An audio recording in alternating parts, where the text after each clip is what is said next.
Hello mga langga! So ayan, today magluluto ako ng sinigang na salmon. So ayan yung salmon ko. At ito yung aking mga ingrediente. Are you ready?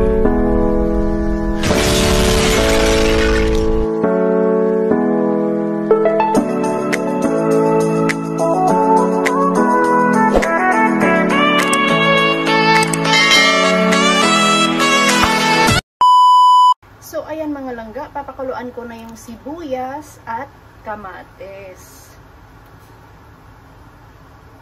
Ayan. Habang pinapakuluan ko yung aking sibuyas at kamatis, aalisan ko lang siya ng taba. So ayan. Yan po yung salmon. Dito na hinati. Ganyan lang siya. So aalisan ko lang siya ng taba. Ayan. Hanggang sa maging red na siya or maging golden brown.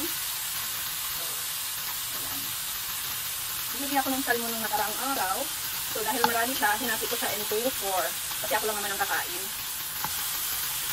Para itong way na ito is maalis yung langsa. Medyo maano yung langsa ng salmon. Ipag-golden brown ko lang siya.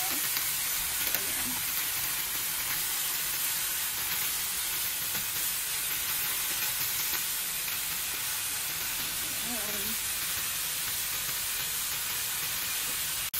So, ito na yung natira. Ayan na, nag-golden, ano na siya, nag-golden brown. Para lang maalis yung langsa nito ba? Ganon. Yung langsa nitong salmon.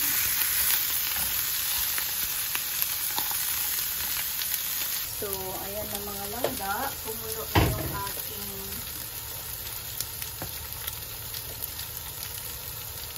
lagay ko na itong radish. Oy, nahulog pa siya. Okay lang. Radish. At ang aking sitaw. So, ayan. Pakuluin ko muna saglit. And then, ilalagay ko na yung sitaw. Takpan ko muna. Sandali. Hindi pa ako nagpalit ng foil kasi pumipisik-pisik pa yung mantika. Pagluluto ko po. So, ayan. So, ayan, kumulo na rin. Nilagay ko na yung radish dito. So, ilalagay ko na rin yung sitaw. And yung sili. So, hindi ako, pag walang sili, kasi parang walang lasa para sa akin. Kaya laging may sili ako na nilalagay. So, ayan. Lagyan ko rin ito. So, ayan mga langga, ito ay version ko po.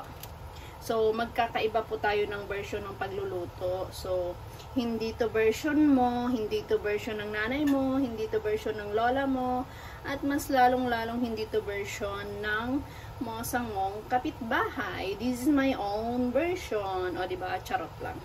So, ayan. Antayin kong kumulo ulit. Then, ilalagay ko na yung natitirang gulay. Last part ko na ilalagay yung salmon kasi naano ko naman na siya. Luto na ito. So, last part ko na siyang ilalagay. So, ayan. So, ayan na mga langga. Ini-next ko nang ilagay ang aking okra. O, diba? Ba't lagi kang nakukulog? Kasama na natin.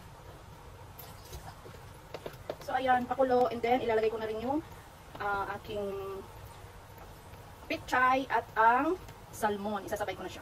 So, pakuluan ko lang muna. Saglit. Marumi yung aking foil kasi hindi pa ako nagpalit. So, okay lang yan. So, ayan mga langga. Ilalagay ko na rin yung aking pechay. Diba? Punong-puno. Umaapaw sa pagmamahal. Pero maaano din yan mamaya-maya kasi syempre, diba, pag yung dako na na naluto na nagiging konti na lang siya. Then, ilalagay ko na rin yung aking salmon para sabay-sabay ng maluto. So, ayan mga langga, nilipat ko pala sa medyo malaking lutuan kasi umaapaw doon sa isang kaldero. So, ayan, ilalagay ko na rin itong aking salmon. So, luto na yan siya lahat and then isi-simmer ko na lang. O, diba?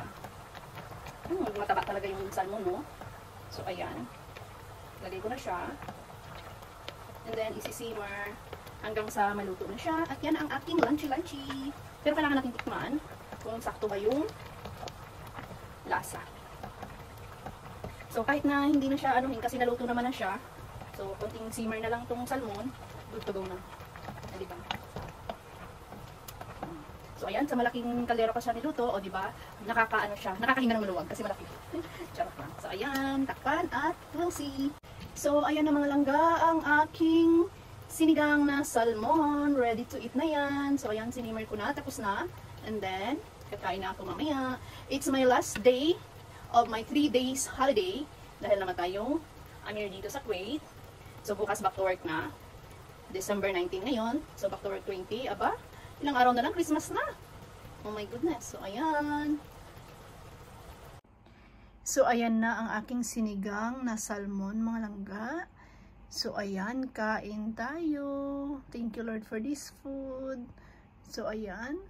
Sa mga hindi pa naka-follow, please like, comment, subscribe, at bell all na rin para ma-notify kayo sa mga bago kong upload videos. Thank you so much! So ayan, Team Hayahay, shout out. I love you guys.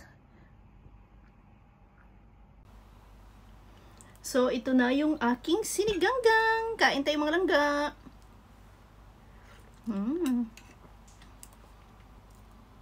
I love you guys. Thank you so much for watching. Babush! I can't forget the day we met. Your eyes so blue, me pretty mad. Your smile.